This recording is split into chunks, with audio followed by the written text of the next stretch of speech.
Hello everyone. Today we are going to go through the last chapter of 1 Peter. It's the 5th chapter.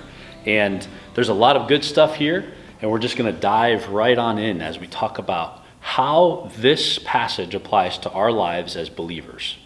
The first section is actually directed toward leaders. So some of you may say, oh, well, I don't have to pay attention because I'm not a leader. The reality is you might be a leader one day, and at the very least, you should be leading yourself. So here's what a good leader does. This is Peter talking through what it looks like to be a good leader. He's encouraging them to do some things that are good and right. They're also humble. If you read the text, Peter, who is the premier apostle, he's the one who Jesus said, I am going to use you and these other men to build my church. He says, hey, I'm an elder, you're an elder. I just have a few things I want to share with you guys that I think are important. He doesn't put himself above them. He puts them on a level playing with himself. They also care for others well. Peter wants them to know that he cares about them and he wants them to be doing well as leaders. Good leaders serve God. They're not serving themselves, nor are they seeking to be in a position of leadership so that they can make money or hold their power over others. And then lastly, a good leader always sets a good example. They know that people are watching them. They understand that people are looking to them to see how they should live. So Peter, like Paul, says, you should be a good example. And Paul actually says, imitate me as I imitate Christ. So Peter has the same sentiment in here in this passage. And if you do these things as a good leader, the reward, and there is a reward, is a crown of life, a crown of glory that never ends. It never fades. So if you're a leader, you need to be a leader the way Peter talks about. Now the rest of this passage is all about the rest of us, everybody, young people and everyone else, and how they should behave. And there's some very simple, basic things that are hard for us to do. The first one is humble yourself. Now, Peter knows what this is about because he has struggled with humility in his life. And Peter, like James, was around Jesus, the most humble man who ever lived.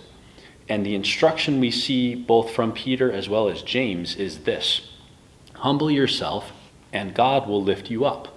And I heard somebody say not too long ago that if we try to do God's job, then he has no choice but to do our job. So if you say, I'm going to lift myself up, then God says, I will have to humble you. And when you're in a position where you are being humbled, we call that being humiliated. We don't like the way that feels. It's difficult, but God says, if you don't humble yourself, I will. But if you do humble yourself, I will lift you up. So that's the first one. The next one, and this is something that I think most of us can acknowledge and live with and recognize today, we struggle with worrying about what is happening in our world. What's happening around us, what's happening with our health, what's happening with politics, what's happening with safety, what's happening with travel. And Peter says, give your anxiety and your worry to God. In some of the translations, it says, give your cares to God, for he cares for you. It's the same exact word being used. And it's a play on words saying God cares about you and he'll take care of the things that you care about. That's pretty much what's being said. And he says he will never let the righteous be shaken. The third way that we need to live as young people and for all of the rest of us who are believers is we need to be alert. We need to be watchful. So many times in our lives, we fade or we slide into just living life for ourselves. And what Peter reminds us is that the devil is constantly seeking to distract us, and he wants to destroy us. So if we're not careful, distraction can lead to destruction. And that is deadly because it separates us from God. And then, lastly, if you have done these three things, if you have been humble before God, and you have given him your worries, your anxieties, and you are watchful, then you have the ability through the Holy Spirit in you to resist the devil. Now, if you're not humble, you can't resist the devil. You will not successfully resist the devil. You will not stand firm against him. But if you are, you will be able to resist the devil.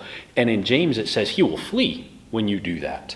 So stand firm in your faith, knowing that your family, the family of faith, is with you and you are not alone. The last section of this passage is a little bit difficult. And as young people, you experience this right now. And I want to talk to you very personally about how you handle suffering in your life. And there's a lot of different ways that we suffer. We get picked on for what we believe, for how we act. If we follow Jesus, people will not like that. And Peter says, this is how you should handle it. Remember, or know, and this is important, you need to know and be reminded and remind yourself that the God of all grace himself, not somebody else, he's not going to send an agent, God himself will do 4 things. The first one is he will restore you. And if anybody knew about restoration, it's Peter. If you go read the end of the Gospel of John, after Peter has denied Jesus 3 times, Jesus has died on the cross, he was put in the grave, he was resurrected, and he came back. And before he left this earth, he spent 40 days walking around and talking to people. And in John chapter 20, verse 15, we see the record of a conversation that Jesus had with Peter. And he asked him 3 times, do you love me? And then he said, if you love me, feed my sheep. And of course, Peter says, yes, of course you know I love you. What that story is telling us is that Jesus was restoring Peter to fellowship after he had denied him. He gave him 3 opportunities to respond the right way where he had failed 3 times. What a picture. And Peter got it, because now he says God himself will restore you. Also, he will confirm you, or he will settle you. And this has the idea, the word there is like when you have a bunch of sand and you're trying to build something, you tamp it all down with a machine that kind of vibrates and it makes it all flat and smooth. God will do that. He also will strengthen you. And when we talk about strength from God, think of Samson. He was not strong in and of himself. His strength was supernatural, and God put it in him. God says, I will give that to you when you need it. And then lastly, he says he will establish you or stabilize you. So many times we go through life and things are difficult and we don't know what to do. Think of it like those hoverboards that are so much fun to ride. They are stable. If you let them sit by themselves, they stabilize and they're flattened. Now you may struggle to ride one, but if you're good and you're stable, then you can go all over the place and fly around. That's the word that's here. Then this ends with what we all love to do when it's time to leave, and that is greetings or salutations. And he says, hey, I just want to let you know, Silas helped me, and you need to stand firm in God. And by the way, everybody says hi. And that's the end of our book. 1 Peter is over. Next week, we will look at, next time, 2 Peter chapter 1. And I have 2 questions for you. The first one is, are you responsible for how much you grow spiritually?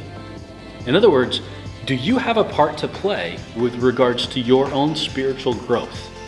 And the second question is, why does it matter whether we read our Bible or not? See you next time.